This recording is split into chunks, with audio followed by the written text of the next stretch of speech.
Gartuu kabajamtoota hordoftoota Fataal Tutoriyaal. Akkuma beekamu maateriyaaloota exit exaamitiif nu qopheessan PPTs haa ta'u PDFs haa ta'u hundisaa akkasumallee qormaata 2016 2017 akkasumallee 2018 exit exaamii kan manaajimentii biizines manaajimentii and biizines adiministireeshiniidhaaf qophaa'e kan baroota darbanii hunda gaaffii fi deebisaa saafaana የቡና ሶፍትዌር jedhamu kanarratti isiniif himee jira. Kanaafuu PPT kana yookaan ammoo gaaffiilee kana argachuudhaaf isteeppii ani isinitti agarsiisu kana hordofuu qabdu.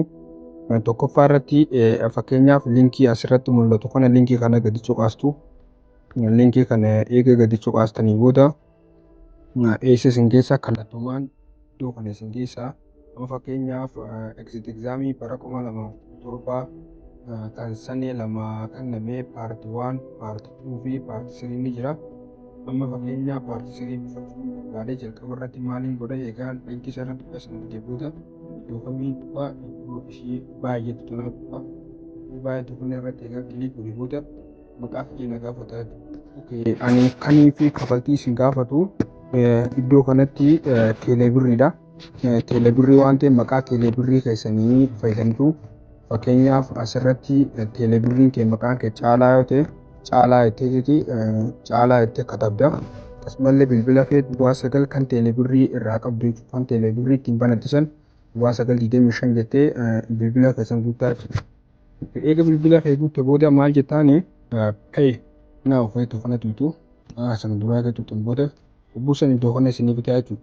As keessaa kunnoo CB birrii, MB Visa, Ambisiiniyaa, Awaash, Lookaal Baankii yookaan kanneen qabaa jechuudha. Kanneen isin yoo barbaaddan isin Lookaal Baankii filachuu dandeessu. Fakkeenyaaf Lookaal Baankiin Itoophiyaa keessatti ammoo adileessi illee miti. Garuu ammallee Awaash Baankii filachuu dandeessan. Abisiiniyaa, Awaash birri, CB birri amma immoo teelee birriidhaan kafaltuu jechuudha. Qarshii 99 bichaa kafaltuu pay with teelee birri jechuudha. Sanbooda daqiiqaa 5 isinii kanna sanbooda riitarni bakka itti kanarratti tuutu jechuudha. Sanbooda kun isiniif jira faayinaanshiyal teekinooloojii indi sheer kaampaanii maarchentii ID kanaan birrii 99 kafaluudhaaf jira. Paaswordii piinii teeleebirrii keessanii itti galchitu iddoo kanatti. Sanbooda seendeettuuni kallattumaan maal isin godha eega birriin isinirraa citte booda maal isin godha maateriyaala kana daawulood isin godha jechuudha. Duuba deebitanii daawulood godhachuu dandeessu jechuudha. Argachuu dandeessu natsaadhaanii jechuudha.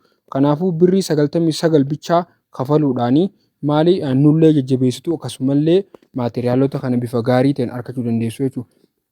Gama fuula duraatti exit exaamii bara 2018 akkasumallee maateriyaalota koorsiilee manaajimentii biizines manaajimentii fi biizines adiministireeshiniif exitiif isin qopheessu hundisaa PPT babbareedduu asirra kan isin kennu ta'a. Gara fuula duraattis bifuma kanaan daawulood gootanii nullee jajjabeessitu jechuudha.